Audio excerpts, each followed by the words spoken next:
My name is Dan Finucane, and I'm currently a regent. I love folk music, blues music, and I love singing and playing with other people. My name is Ian Peoples. I'm a Jesuit regent. I'm kind of a football fanatic. Most of my weekends are spent watching at least a few games. I'm probably one of the biggest Lionel Messi fans.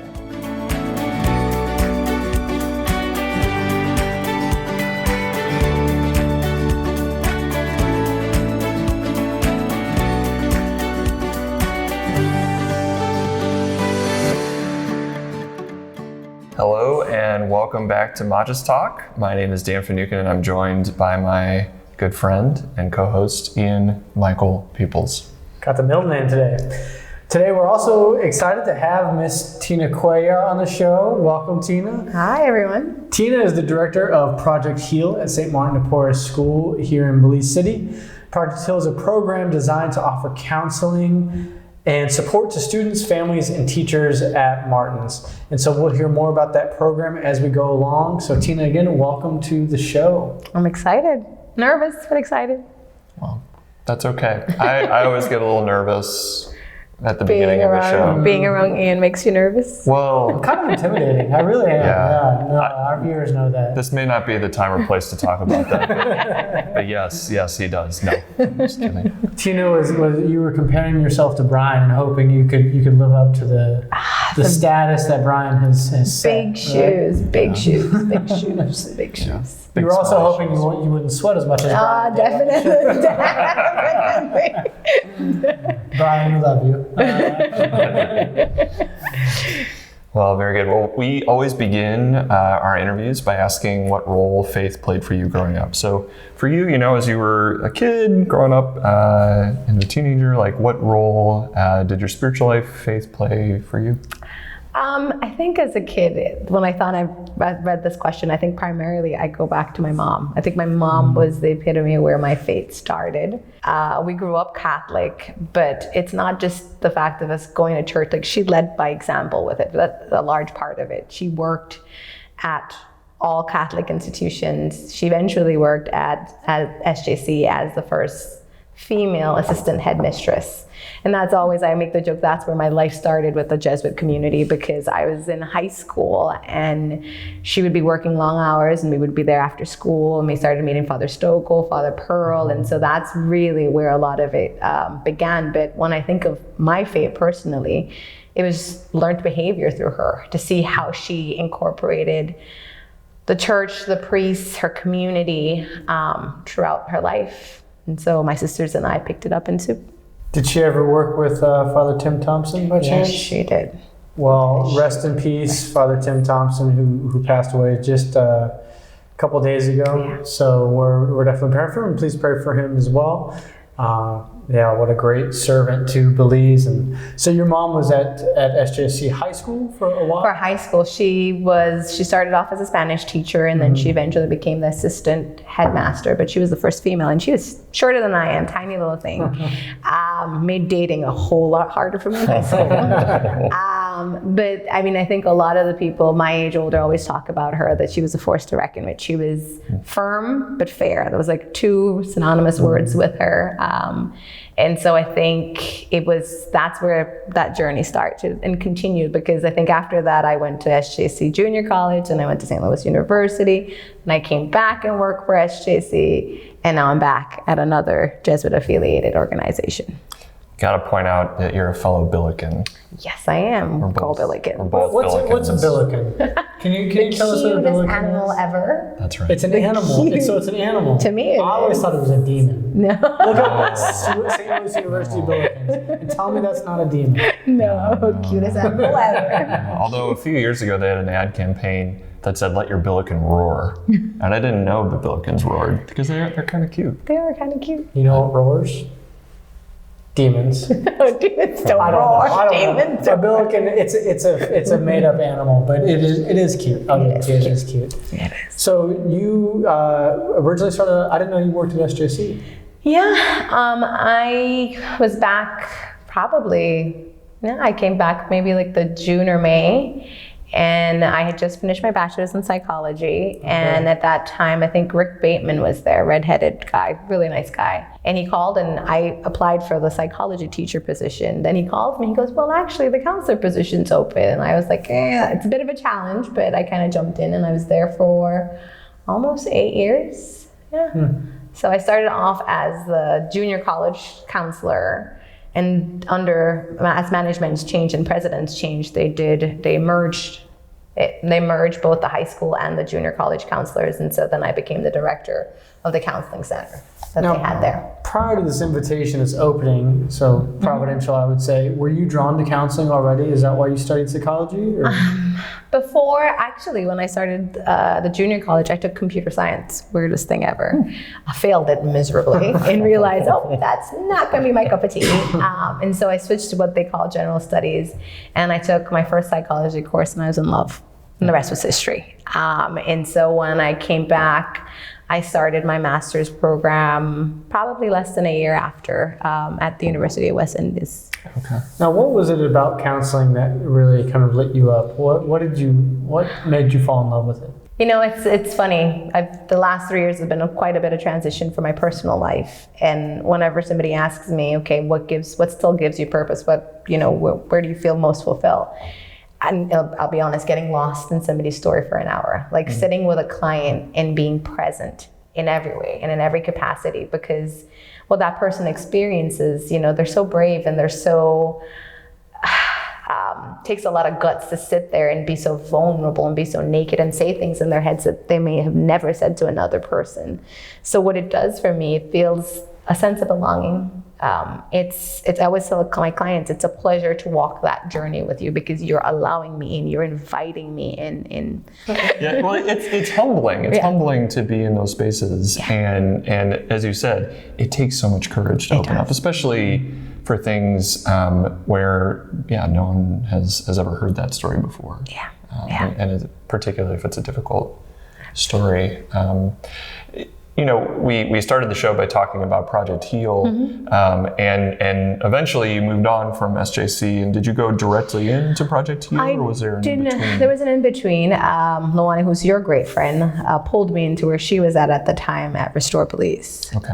And so that's where I definitely still was doing the counseling on the side, but I got to explore more program management skill sets. So I was there for about 2 or 3 years. Then I've been a parishioner at 2 parishes all my life. St. Ignatius, when we lived on Tanuma Street all the way back then when I was a kid. And then we switched over to St. Martin's when we moved. And so I was already a parishioner at St. Martin's. Father Matt was there at the time, and he was talking to what he loves to do, talk to potential donors and tell them about all the things he needs.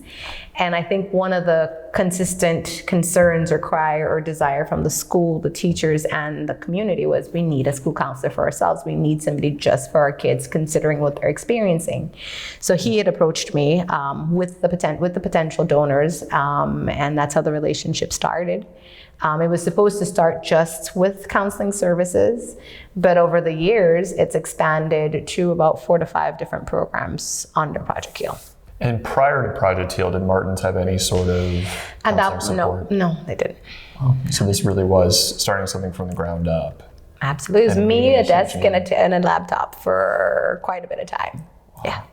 And so it developed into 4 or 5 different programs? 4 or 5 different programs. So today we have what we refer to as the PH counseling. And just so you know, Project Heal is an acronym. We like acronyms. And so it's Hope, Education, Altering Lives. That was our intent. When we say heal, that's what we hoped to do. And so we have PH counseling, which works individually with the student to do play therapy, cognitive behavioral therapy.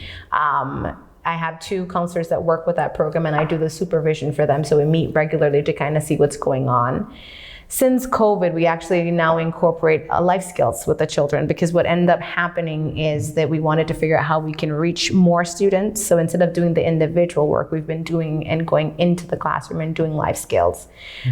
We've also, since COVID, now been working more and more with parents, because when we were on lockdown, what would happen is the counselors would call the home. And in some cases, it was kind of hard to have a session with a 7, 8-year-old via video call or via telephone. And so what would happen is, it was an opportunity for then the counselors to build a relationship with the parents. And so those relationships continued after COVID. So I'm happy about that part. We also have a literacy initiative, Readers for Tomorrow. That's been around for almost most of the lifespan of Project HEAL, where we actually do 2 or 3 times a year, we do an assessment using an instrument to see what reading level the child's at. Our goal is always, by the time we reassess, we want them to move at least 2 or more levels, which in most cases we have. I think one of the areas we continue to struggle with for the literacy is comprehension. But in terms of their ability to read, it has increased. I think one of the things when I came to Martin's and Father Matt and I looked at very critically was that compared to other Catholic schools, we literally were scoring at the bottom of the barrel for the standardized tests. And that was a concern of his, a concern of mine, hence why the literacy initiative took place. We used to have HEAL Academy before COVID. That was another reason to kind of address the shortcomings academically. But HEAL Academy wasn't just academics. It had drumming, it had karate at one point.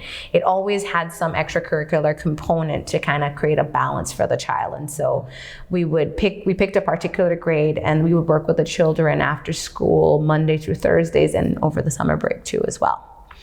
And then we have the SEL program, the Social Emotional Learning Program, and that program particularly are for the teachers. Project HEAL has done 2 PTSD assessment, post-traumatic stress disorder assessment, on the students of St. Martin's. Both have come back sharing with us that a little less, maybe I think one was 47%, one was 57%, I can't remember the numbers, saying that our children suffered from either a full diagnosis for PTSD or partial diagnosis. And so we also did some work with the teachers for that. Now we had some clear boundaries. We wanted to offer it to them, but we were also very clear that 1, it would not affect their job. 2, we would have free counseling services for them after, and we would ensure follow-up care.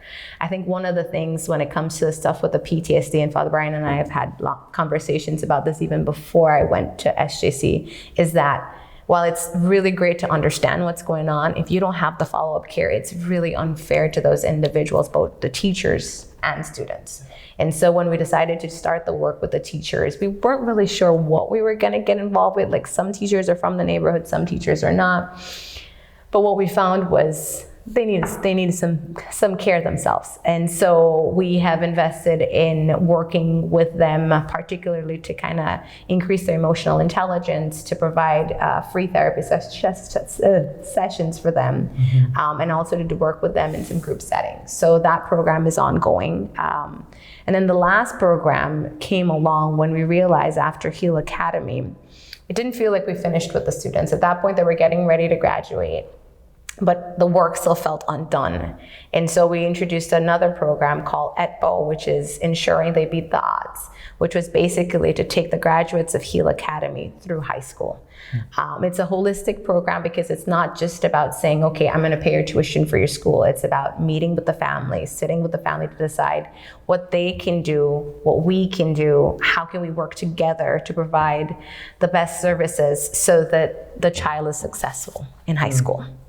That's a mouthful, right? Yeah, I mean, that's a lot. I'm That's like awesome. tired here. I mean, like, it's, like, you must sleep well at night. Yeah. No, there's so many good things happening there, though. And I think, just one to comment on one aspect of it with regards to the teachers and sort of making them aware of, which they probably already knew intuitively, how many of their students suffered from PTSD and the fact that they probably were as well. And you know, in my conversations with Father Brian about Dan and I's work at the prison, we talk about secondary trauma a lot and how heavy that can be, right? So for our teachers, not just their own personal experiences, right, that they've, you know, many of them have probably had, especially those who grew up in the South Side, but also like being with kids who are suffering from trauma like that. You take home, I'm sure they take home heavy loads, right? And that is so stressful. So to have that care is immensely important. And I also think not just stressful, it's triggering. I mean, I think sometimes we're in an environment, and hats off to the teachers. I could not be a teacher. My mom was a teacher. My sister is a teacher. Couldn't do it. But it's also when a child triggers you to be able to identify that there's a reason you're being triggered. And to dig deeper on what is going on. You know, like I always talk to, when in terms of the counseling profession, talk about when something and someone is triggering you, it really requires a little bit of time for you to sit and unpack and excavate. Okay, what's going on there? Like, what's happening? You know, why is it that what he did or what she did makes me feel like this? The importance of that. You know, when I was a baby Jesuit, my first couple of years, I spent 4 months teaching kindergarten through 3rd grade, which I never, ever hope I have to do again. But it was with kids, a lot of whom were dealing with similar situations. And there were definitely times where I was super triggered. And it often was a lot of work, but really important work to kind of investigate, like, why do I want so much control in this situation? Exactly. Or like, why am I so angry? And digging deep, and you learn so much, but it requires the time and the space. And having some guidance. Like, I didn't have enough guidance to do it, but how important that is. One of the terms we've been using is the term trauma. And for those who are watching who maybe have heard that term, it gets used a lot. And so how would you define what trauma is? And why is it so important to kind of name what it is in order to kind of work through it? Yeah, I mean, I think you're right. I think it gets used quite often. I think sometimes not always in the best context because it's just a little overplayed sometimes. And I always say one of the most important things to remember about trauma is what affects me might not affect you. And I think the classic example, the three of us could grow up in the same household, but your experience, my experience, and your experience are not gonna be the same. So a lot of it is how it affects you. They talk about the 3 E's: the event, the experience, now I'm forgetting the last E. The event, the experience, I can't think of it, but I'm going to come back to it. It'll come back. Yeah, so what I think is important is, so let's say we all experience a hurricane. How did it impact us? And even if it impacted us similarly, what are our support systems? What kind of support system does Ian have? What kind of support system does Dan have? What kind of support system do I have? Because for something to be traumatic, it affects, that's the next one. It has to have long-term effects on you. It changes you. It changes the way your outlook on life. It changes the way you see and interact with people. And in some cases, like some of those effects only last like 2 weeks. Yeah, I was pretty traumatized by seeing that mugging or seeing that shooting. And I had a couple of sleepless nights. It lasts about 2 weeks. But now if it's going beyond a certain period of time and I'm more hyper vigilant every time I'm walking around, I'm being easily triggered by that. That's when we talk about it being traumatic. And I think that's the difference. And I think in order to understand trauma is really is important to understand what happened to the person, what's happening with you. I mean, we always talk about people being judgmental, people being so hypercritical, and it's easy to be. It's easy to be. But a lot of times what takes a lot more effort is kind of taking that pause and seeing, okay, what's going on with that person and why is that person behaving in that manner? And in some cases, it boils down to their exposure to trauma, because the less exposure you have to trauma, the more resilient you can be. And it's funny, people in some circles refer to it as a privilege. Not necessarily a white privilege, but it's a privilege because when you are not constantly exposed to trauma, your ability to move further in life is very logical compared to the others, for sure. One of the things that they talk a lot about too when we talk about trauma is the ACEs, the Adverse Childhood Effects, which is basically 10 questions. And it just kind of highlights, not broken home, a death in the family. It highlights different things. So the higher you score in your ACEs, the more likely your exposure is to trauma, and the more likely you may have some long-term issues as you go along. Yeah, I remember I don't know if you ever had the chance to meet William Dawson.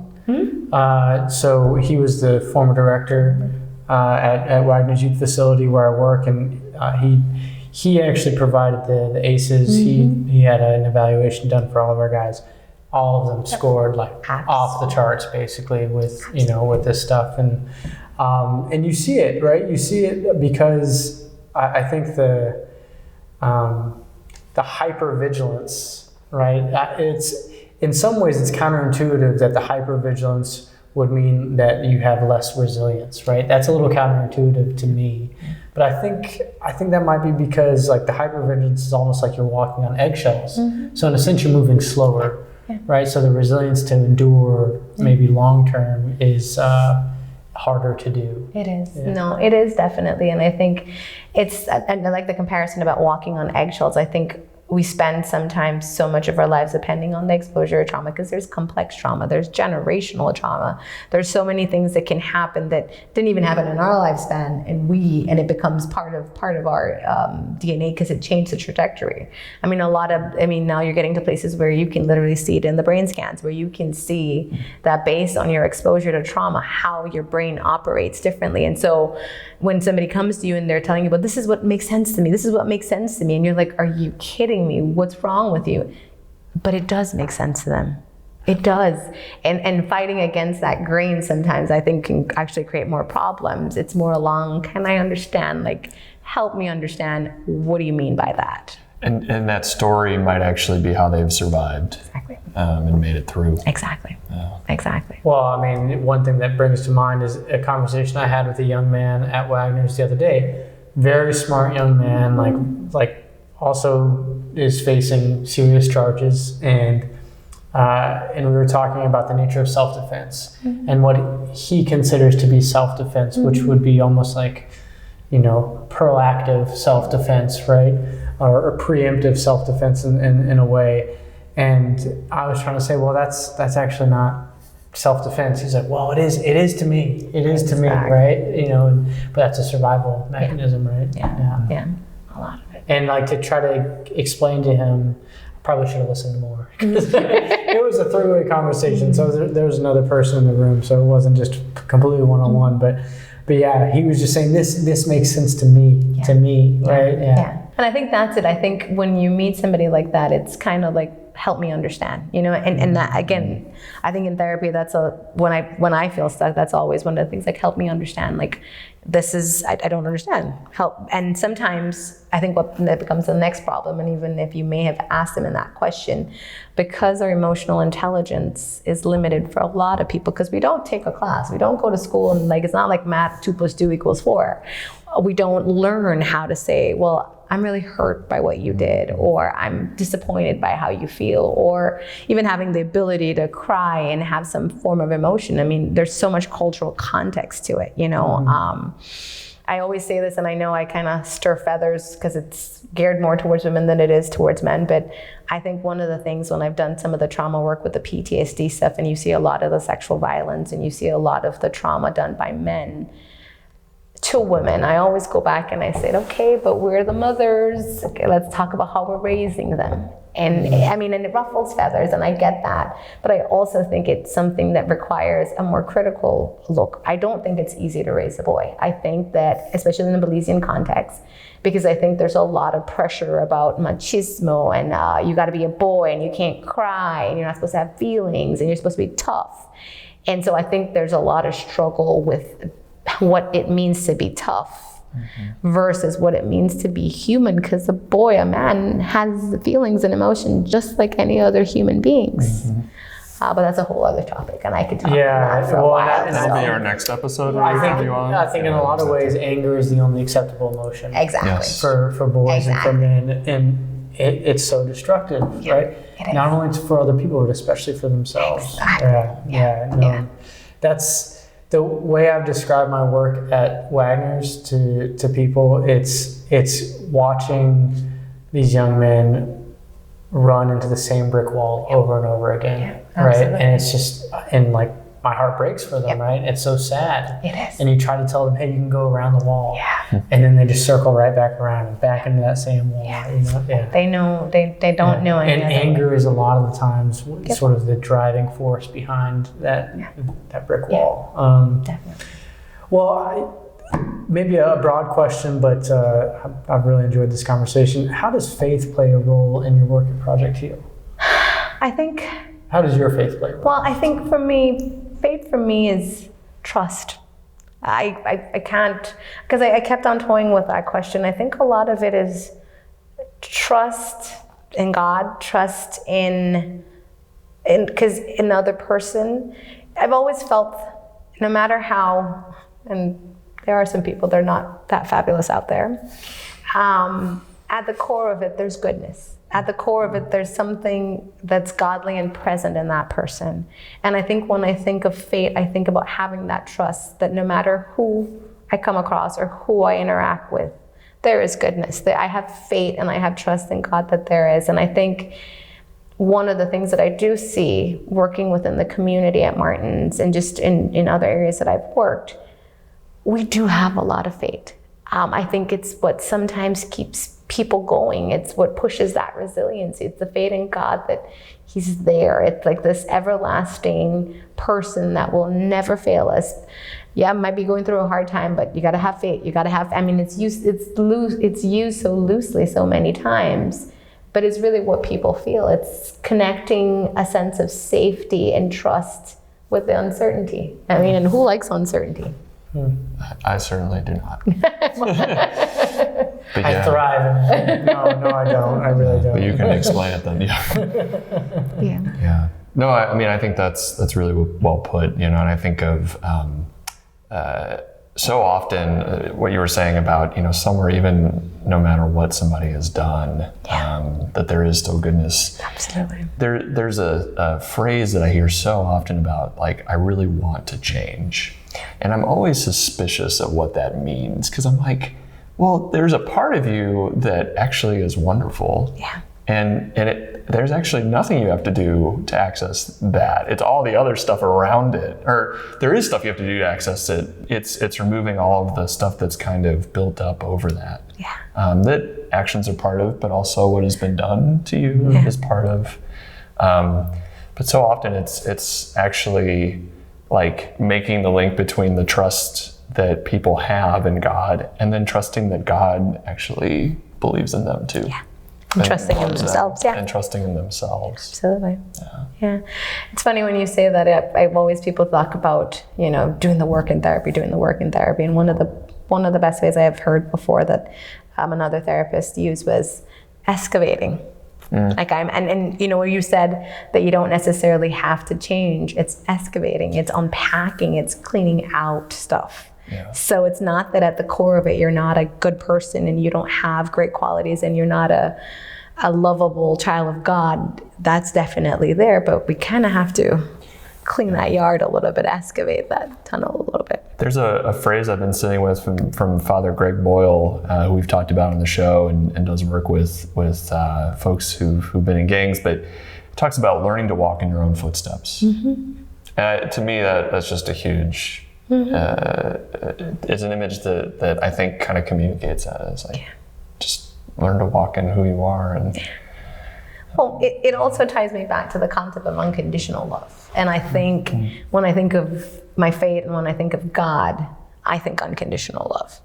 And I think that unconditional love is something that so many people, and I'm sure you see it a lot in the prison ministries, that they yearn for. That ability, that the good, the bad, the ugly, the horrible, like, I am lovable, like I am worthy, I am enough, like the fundamental feeling that a person can give to a person when they unconditionally love them there's no way to describe that feeling.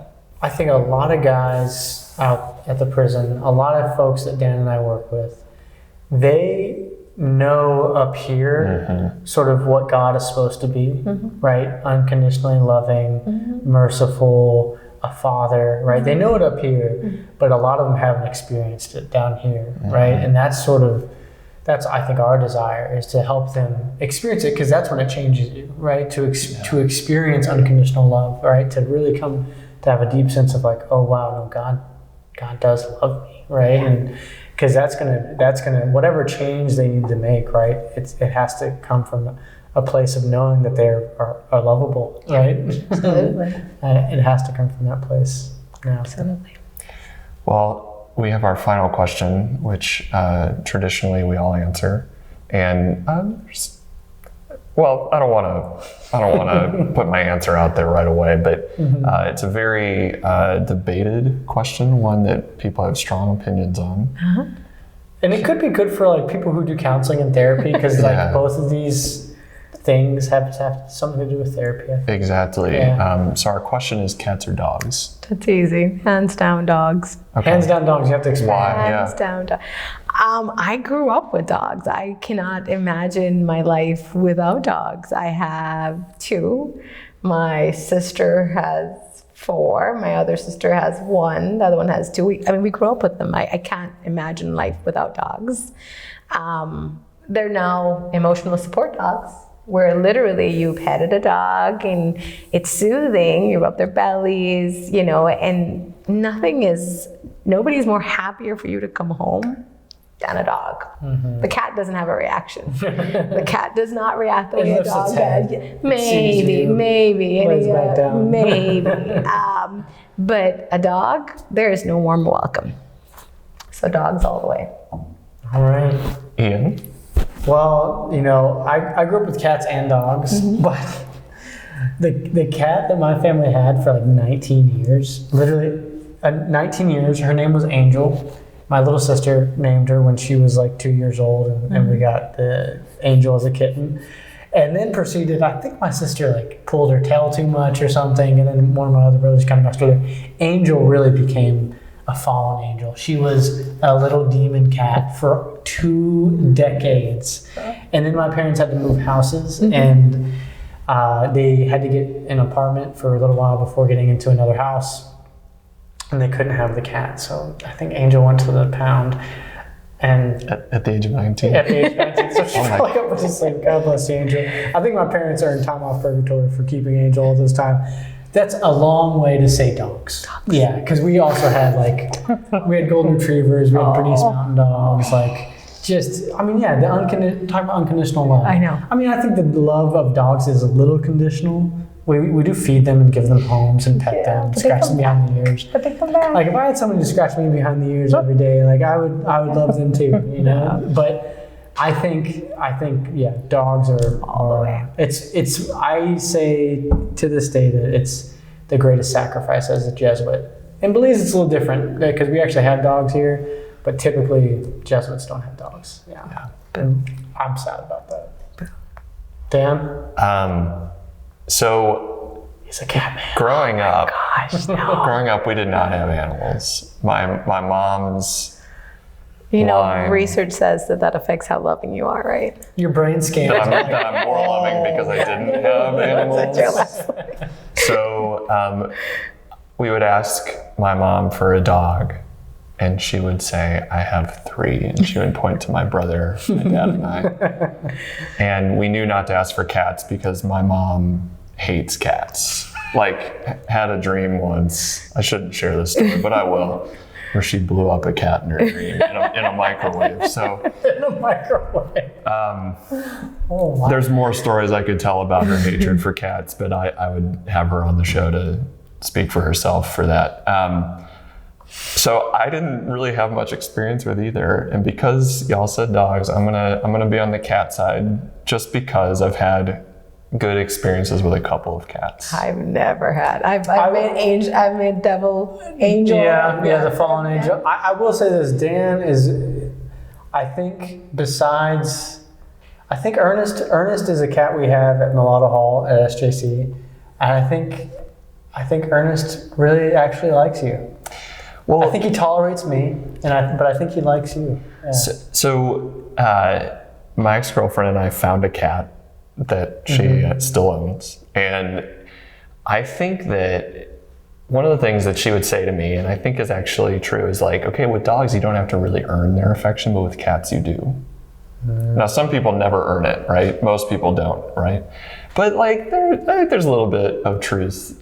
No, I was about to say that. I think there's some truth to that. I will agree with that. I just think that's too much work. Yeah. Oh, I ultimately earn my affection. I'm ultimately a dog person. I'm just trying to speak for the cat people out there who are probably watching right now. So for the cat people, I'll say cats, but really I'm more of a dog This person. is you, Martha, Tia. Exactly. We could do that. Well, Tina, this has been a wonderful conversation. Thank you so much. Thank you for being with us. Tina was hesitant to come on our show because she didn't have anything unique to add to the conversation. That is so wrong. This has been really like such a wonderful conversation. I'm glad. I'm glad I finally decided to say yes. Yes, thank you so much. Yeah, we are too. This has been a great episode. And I have learned something in this conversation for sure. And I wish I had been sitting at your feet this whole time I've been in Belize so that I could do work better out at the prison, because I feel like I have so much more to learn from It's you. hard work there, though. It's hard work there. Well, yeah, I mean, you do hard work, but I mean, yeah, I think one of the biggest benefits in terms of trying to look at it from a positive, you have a captive audience. I do. They're not going anywhere. Literally. You have a captive They're not going audience. anywhere. Yeah. And I think putting that into perspective is also then knowing that you have great potential for impact. Yes, and I pray, my time there, Dan and I's time there is coming to an end very, very quickly. So yeah, I'm basically talking about faith and putting that trust that whatever work I've done here has made some kind of positive impact in these guys' lives. I've helped them come to know God's love a bit better, come to help them feel that unconditional love that God has for them, and that's all I can do at this point, basically. That, and we're going to do a pizza party for the guys at Wagner's. So Dan and I are going to bake like 14 pizzas for the guys. Exciting. There, so. I heard your pizzas are pretty good, actually. I haven't been invited to pizza night, but I heard they're pretty good. Oh, we can fix that. We can fix that definitely soon. fix that. Yeah, definitely. We'll talk after the show. Yeah. All right, everyone. Well, thank you for joining us again this week. And Tina, again, thank you one more Thank time. you. And we'll see you all Bye. next time.